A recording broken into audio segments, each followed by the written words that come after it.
Salut à tous et bienvenue pour la deuxième partie des meilleurs moments de l'année 2025. Et cela, on le découvre sur le numéro 322. L'Africa Cup s'est tenue dans la grande île de Madagascar, un rendez-vous qu'il ne fallait surtout pas manquer pour une compétition qui connaît de plus en plus du succès. La 7e édition de la FIBA 3x3 Africa Cup 2025 s'est tenue du 5 au 7 décembre au Palais des Sports et de la Culture de Mamasne en Antananarivo. 3 jours de compétition intense rassemblant les meilleures nations du basketball 3x3 africain venus défendre leurs couleurs dans une ambiance électrique. Le tournoi féminin a ouvert les hostilités. Des équipes nationales invitées par les fédérations africaines se sont lancées dans la bataille pour le titre continental.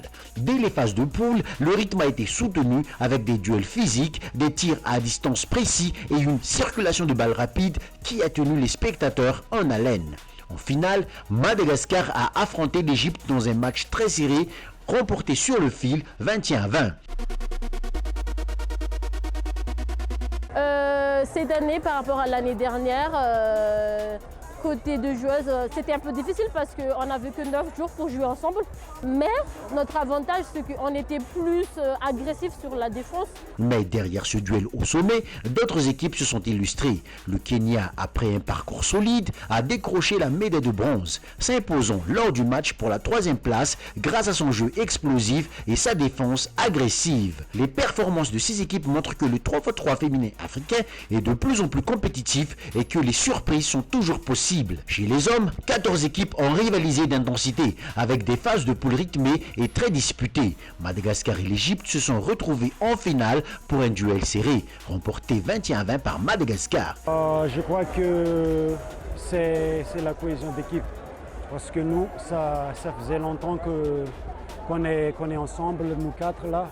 Mais les matchs pour la 3e place ont également offert du spectacle. Le Rwanda, avec sa jeunesse et son énergie, a su s'imposer face à l'Algérie, décrochant ainsi la médaille de bronze. Mais ce tournoi aura été le théâtre de belles performances collectives des équipes terminant sur le podium, confirmant que le niveau du 3x3 africain ne cesse de s'élever. De ville pour l'organisation de cet Afrobasket en Angola, le pays des Palancas Negras avait fait les choses en grand pour le succès de l'événement. L'Angola a remporté son 12e titre continental, le premier depuis 2013, en s'imposant à domicile. Les Palancas Negras du coach José Claros ont rapidement envoyé un message à la concurrence, même s'ils n'ont pas écrasé tous leurs adversaires comme par le passé. Hormis leur écrasante victoire contre le Mali en finale, 70-43, l'Angola a souffert, mais ne dit-on pas qu'à vaincre sans péril, on triomphe sans gloire, ce, même si l'avantage du terrain a eu son importance.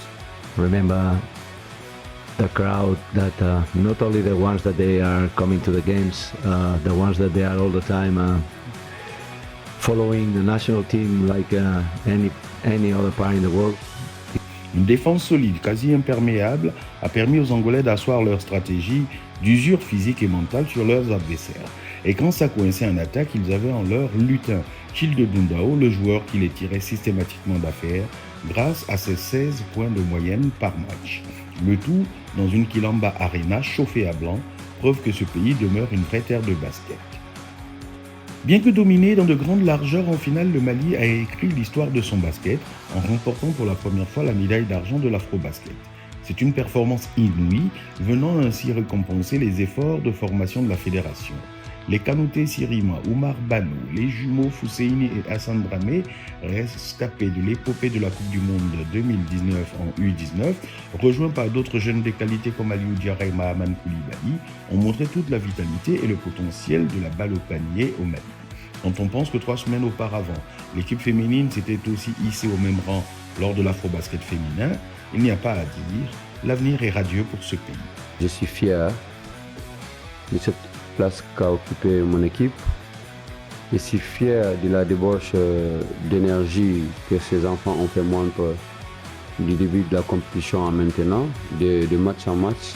Donc je ne suis pas déçu. Venu pour remporter la compétition, le Sénégal s'est contenté de la médaille de bronze, la faute sans doute à un jeu trop inconstant, misant sur la réussite au tir de sa paire d'arrière, Branco Badio et Jean-Jacques Boissy. Le manque d'impact offensif des intérieurs s'est cruellement fait ressentir.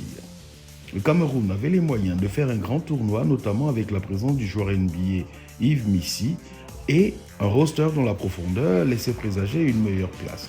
Cependant, la défaite controversée en demi-finale contre l'Angola a ruiné les chances des Lions indomptables. Le Nigeria, après un excellent premier tour, s'est effondré, certainement à cause d'un manque de préparation collective que les performances individuelles mais irrégulières de Josh Okoji, tout joueur NBA qu'il soit, n'ont pas pu masquer. L'Égypte a montré de belles choses sur le plan tactique, certes, mais le staff a eu du mal à gérer les 4 jours sans match qui séparaient la fin du premier tour et les quarts de finale. Le Cap-Vert, à force de tirer sur ses cadres, a fini par casser. La Guinée a réussi l'exploit de battre le Soudan du Sud, mais même si Alpha Diallo a montré qu'il était un vrai joueur d'Euroleague, comme une hirondelle, il n'aura pas réussi à faire le printemps guinéen. Quant à la RDC, la Côte d'Ivoire, le Soudan du Sud et le Rwanda, ils devront absolument revoir leur copie. La Tunisie est pour sa part en reconstruction, tandis que Madagascar est en construction et a remporté le prix du fair play. Au niveau des récompenses et distinctions individuelles, Childe Dundao de l'Angola, MVP de l'Afrobasket 2025. L'équipe type de la compétition est composée de Childe Dundao, donc Bruno Fernando Angola, Mahaman Koulibaly Mali, Aliou Diarra Mali, Branco Bali au Sénégal, par ailleurs meilleur scoreur et shooter à 3 points de la compétition, tandis que Aliou Diarra remporte le trophée du meilleur rebondeur. Au vu de la qualité de cet Afrobasket, on en vient à se poser la question de savoir si les 4 ans d'attente avant la prochaine édition ne seront pas une éternité. Petit par la taille, grand par le talent, il a vraiment crevé l'écran pour mériter le titre de MVP. L'Angola est de retour sur le toit de l'Afrique. Un retour au sommet pour l'un des géants historiques du basket africain, porté tout au long du tournoi par un homme, Cheilt Madalino Fortuna Dundao. Le mineur angolais de 27 ans, élu MVP de la compétition, a brillé par sa régularité, son intensité et son leadership. Sur l'ensemble des 6 rencontres, il affiche des statistiques solides. 15,7 points, 5,8 passes et 2,3 rebonds de moyenne. Dès le match d'ouverture, le temps était donné. Mais c'est lors du dernier match du groupe, face au redoutable Soudan du Sud, que la lumière se braque définitivement sur lui. Dans un duel intense, il porte son équipe dans les dernières secondes pour une victoire arrachée 66-64. Il termine avec 12 points et 8 passes, clutch au moment décisif. En quart de finale face au Cap-Vert, c'est une démonstration, le genre de match où les grands joueurs sentent l'odeur du sang. Dundao inscrit 30 points et mène les siens vers un succès 90-80. La demi-finale contre le Cameroun d'Yves Missi restera l'un des sommets du tournoi. Match tendu, indécis jusqu'au bout, mais nouvelle victoire angolaise, 74-73. Cette fois, Fortuna brille à la distribution, 11 points et 9 passes décisives. En finale, le Mali n'aura été qu'un dernier obstacle balayé avec autorité. Une dernière danse qui termine avec 16 points et 5 passes, avant de recevoir, sous les ovations du public, son trophée de MVP du tournoi. Petit gabarit d'1m67, mais immense par le talent. Dundao est une véritable pile électrique. Joueur du Petro de Luanda, il est déjà champion de la balle 2024. 6 fois champion d'Angola, 3 fois vainqueur de la Coupe nationale et MVP de la Ligue angolaise en 2023. Son palmarès individuel est tout aussi impressionnant. 2 sélections dans la All Ball First Team, meilleur intercepteur de la balle en 2023, 2 fois dans la Second Team. En Coupe du Monde 2023, il avait déjà attiré l'attention avec 14 points et 5 passes de moyenne. Aujourd'hui, c'est tout un peuple qui vibre au rythme de ses dribbles. Et lui rêve déjà plus grand, faire briller l'Angola sur la scène mondiale. La saison 5 de la Basket Africa League a connu un succès avec le sacre du club libyen Al Ahly. Retour sur la compétition. Ce n'est pas toujours que la logique est respectée en sport, encore moins en basket. Mais ce coup-ci, force est de reconnaître que le meilleur a gagné, car non seulement le Al Ahly Tripoli a brillamment remporté la 5e édition de la Basketball Africa League, le club tripolitain devient le seul à l'avoir fait en partant de la road to BAL jusqu'au Graal. C'est un beau champion qui a émerveillé le public de la Sunbet Arena de Pretoria en Afrique du Sud, là où se sont déroulés les playoffs de la BAL du 6 au 14 juin dernier. C'est donc une sacrée performance qui est à saluer pour cette équipe qui n'a perdu qu'un seul de ses 10 matchs disputés depuis le début de la saison régulière. C'est le meilleur bilan de cette 5e saison. Et encore, elle ne s'est inclinée qu'en match de classement contre l'Al-Ittihad d'Égypte, lors d'un match qui n'avait aucune incidence sur la suite de la compétition et de surcroît sans Hassem Maraï. Meilleure attaque de la saison avec une moyenne de 90,7 points par match. Meilleur pourcentage de réussite à 3 points avec 35% de réussite collective dans l'exercice. Meilleure défense et meilleure équipe au rebond, cette formation n'a nullement usurpé son titre. Une bonne base de joueurs locaux conduits par le vaillant capitaine Mohamed Sadi. Des import players brillants comme Jalen Adams et Fabian White. Des recrues africaines de tout premier plan comme Caleb Agada, Hassem Maraï et le MVP de la saison Jean-Jacques Boissy. Le tout dirigé par le maestro Abou El Chakra, par ailleurs coach de l'année. Al-Ahly Tripoli n'aura laissé que des miettes à ses adversaires. Et sa démonstration contre le champion sortant, le Petro de Luanda, en finale, en atteste dans de grandes largeurs sur le score de 88-67. Jamais un champion au titre n'avait connu une telle correction en finale. Le Petro est donc deuxième et a perdu son titre. Si le champion angolais reste une référence du basket africain, il va sans dire que les Angolais ont souffert du manque de rotation dans le jeu intérieur. Yannick Moreira a certes encore de beaux restes sur le plan technique, mais son physique décline. Cloizio Castro est un pivot sous-dimensionné avec seulement une taille de 2 mètres, ce malgré un engagement et une vaillance à tous égards. Les postes extérieurs, eux, ont manqué de régularité tout au long de la saison.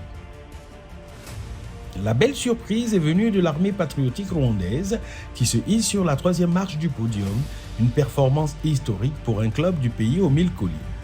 L'APR a su s'appuyer sur Aliou Diarra, meilleur défenseur de la saison pour la seconde fois après 2023, lui qui formait un bon duo d'intérieur avec le Sénégalais Youssouf Ndoye sous les cerceaux et un jeu extérieur dans lequel plusieurs joueurs se sont révélés au fur et à mesure de ces playoffs. Nouni Omot, Noré Abimana, Obadia Noël, Jason Randle, William Robins et le nouveau recordman de tir à 3 points réussi en un seul match, Axel Mpoyo avec 10 paniers primés lors du match pour la 3e place, ont chacun apporté une contribution notable dans ce résultat, somme toute remarquable car si les Rwandais peuvent se mordre les doigts d'être passés à côté de leur demi-finale contre Al-Ahly, un match où leur mental leur a fait défaut, ils terminent quand même sur le podium. Plusieurs autres distinctions individuelles ont été attribuées, dont les plus remarquables sont le trophée Ubuntu au Cap-Verdien Joël Almeida pour l'ensemble de son œuvre sociale soutenue par le basket, l'Ivoirien Souleymane Diabaté, joueur fair-play de la saison. Des récompenses venant parachever un cru qui aura été de très belle facture. Voilà, fin de nos meilleurs moments de l'année 2025. Restez fidèles à la suite de nos programmes. Au revoir.